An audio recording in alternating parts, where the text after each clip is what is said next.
নজর রাখবো পরবর্তী সংবাদে।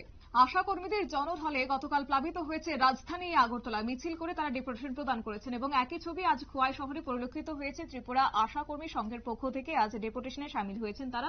তাদের বিভিন্ন দাবি দাওয়াকে নিয়ে দেশের প্রধানমন্ত্রীর নিকট ডেপুটেশন প্রদান করলেন ত্রিপুরা আশা কর্মী সংঘ। এবং এদিনের এই সংগঠনের নেতৃত্ব এবং কর্মীরা খোয়াই শহরে প্রথমত মিছিল করে খোয়াই জেলা শাসক কার্যালয়ে খোয়াইয়ের অতিরিক্ত জেলা শাসক সুমিত পান্ডের নিকট ডেপুটেশন প্রদান করেছে।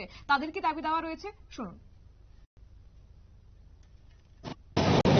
আশা কর্মী বিভিন্ন ধরনের সারাক্ষণ আমরা কাজ করতে পারি। আমরা সারাক্ষণ খালি কাজ দেওয়া রাখে আমরা কাজ করতে করতে আমরা অনেক ক্লান্ত হয়ে যাই। কাজের বিনিময়ে আমরা কোনো টাকা পয়সা পাই না, সবসময় আমরা যে কাজই করা।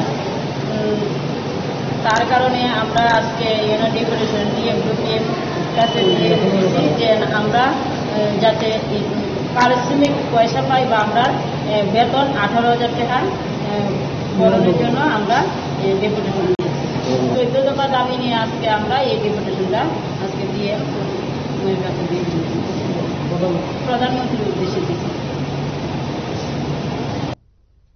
আপনারা শুনলেন আশা কর্মীদের বক্তব্য। তারা আজ খোয়াই শহরে মিছিলে সামিল হয়েছেন এবং মিছিলে পরিক্রমা করে কার্যত তারা জেলা শাসক সুমিত পান্ডের নিকট গিয়েছেন এবং সেখানে তাদের 14 দফা দাবি সনদ তারা তুলে দিয়েছেন এবং বিভিন্ন দাবি দাওয়াকে কেন্দ্র করে তারা প্রধানমন্ত্রীর নিকট ডেপুটেশন প্রদান করেছেন। তাদের মূলত যে দাবি দেওয়া যথাসময়ে বেতন প্রদান এবং একই সঙ্গে বেতন বৃদ্ধির দাবি তারা আজ জানিয়েছেন।